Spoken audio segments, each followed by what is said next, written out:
So for me, what bounded choice is it's a state of mind that you get to when you have more or less internalized all of the indoctrination, right? So that you in a sense are like a little microcosm of the cult. Mm, Right? So yes. at that point, in your mind, you cannot imagine life outside of the context of that group, because life outside the group means death, either literal or figurative, right? So for some Yeah. cults, it really, people are threatened with death or their family's going to be killed or whatever, right? There's like horrible paranoia implanted into people. But it could also be figurative, in the sense that you're going to lose your chance on that self path to salvation or whatever it is, right? So you cannot imagine life outside the group. You're so deep into it and it is so much a part of you. Yeah. Once you get to that place, you have choices, but the choices you make are determined by the will of the leader and the will of the group. So that you have choices like inconsequential things. Now, depending on the cult, it might be where you live or the car you buy or the Yeah. food you eat or whatever.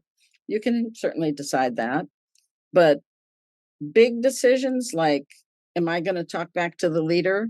Or am I going to challenge this issue? Or am I going to speak up about that? Or am I going to think about leaving? You cannot entertain those ideas. Those are choices you don't get to make, right?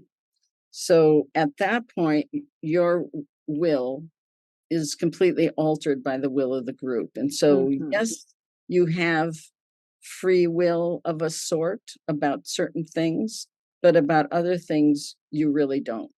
Because you are so indoctrinated into it at that point and so much of a believer and a devotee of whoever that leader is. So that's kind of what bounded choice is in a nutshell. And I wrote that book.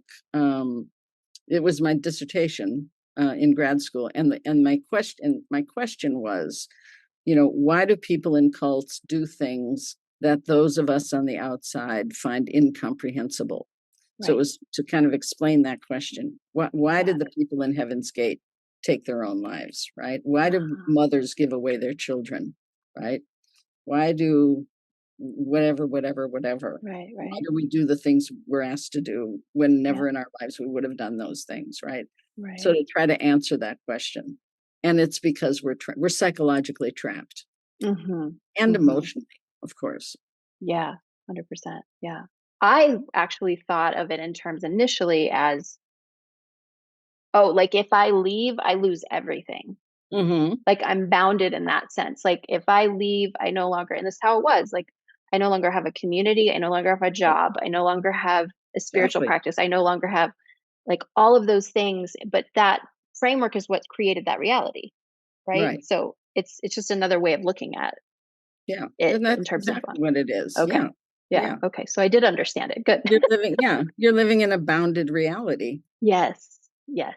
100% So that's what I call the self-sealing system. Everything's closed in on itself. And then you are closed in on yourself.